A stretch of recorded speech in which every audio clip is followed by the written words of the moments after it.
Hello guys, it's Tractor Boys, and today the pre-match thoughts are back. Today with Paul Dickoff's Doncaster Rovers. So on to the match we go. On our last outing we bet Huddersfield 2-0.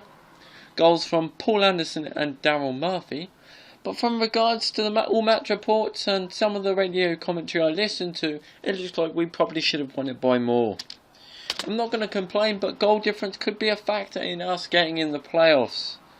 Donny did lose to Bolton 2-1, but they did get one goal, which was from David Cotterill.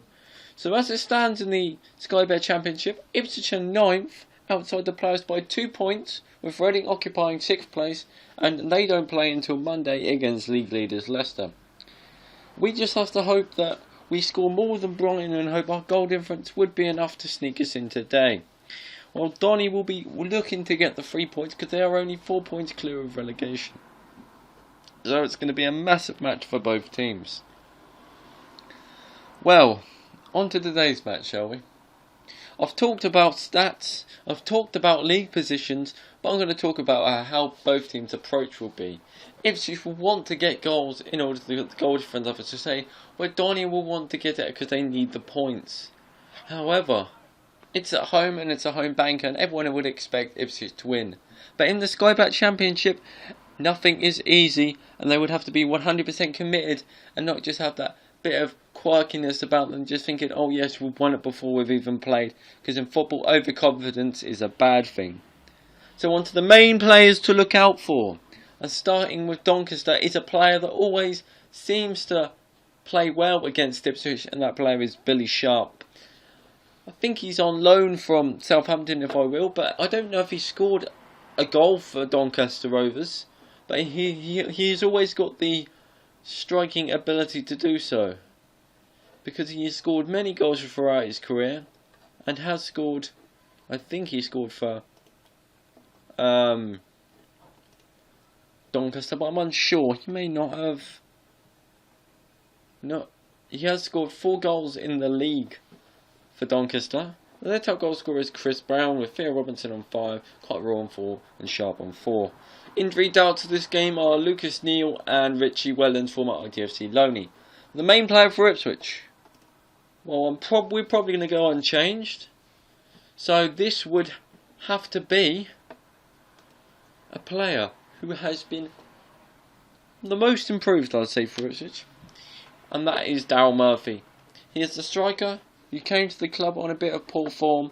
He had seasons of mediocre form. That's now his best form.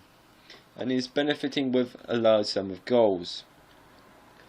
So he could be a main player with other players. Pretty much, it's a massive game we have to win if we want to get in those playoffs, really. Yeah, so for the team lineup, I'm going to say unchanged. So it'll be Gherkin, Cresswell, Smith, Berra, Luke Chambers. Left in midfield will be Stephen Hunt with Cole Skews and Luke Hyam in the centre, with Paul Anderson on the right, and then Johnny Esther, and then Murphy in front of him. The game will kick off 7 minutes late due to all games across England marking the 25th anniversary of the Hillsborough disaster. The delay starts applied to the top 8 divisions in England. So that's anything from the Barclays Premier League down to the lower reaches. That includes the Skrill Premier. The match on that day was suspended or ended on the 3:06 British summer time. And as a result, we kick off 7 minutes late with a 1 minute silence included between that. We are hoping to get a decent attendance down here to Portman Road. I'm hoping that we may touch the 20,000 barrier, but it will be a big decision. We need some support just to rally on the team. It's one downfall I have with it, is just we always seem to be a second half team. We don't have that first half ability. We seem to be a second half team.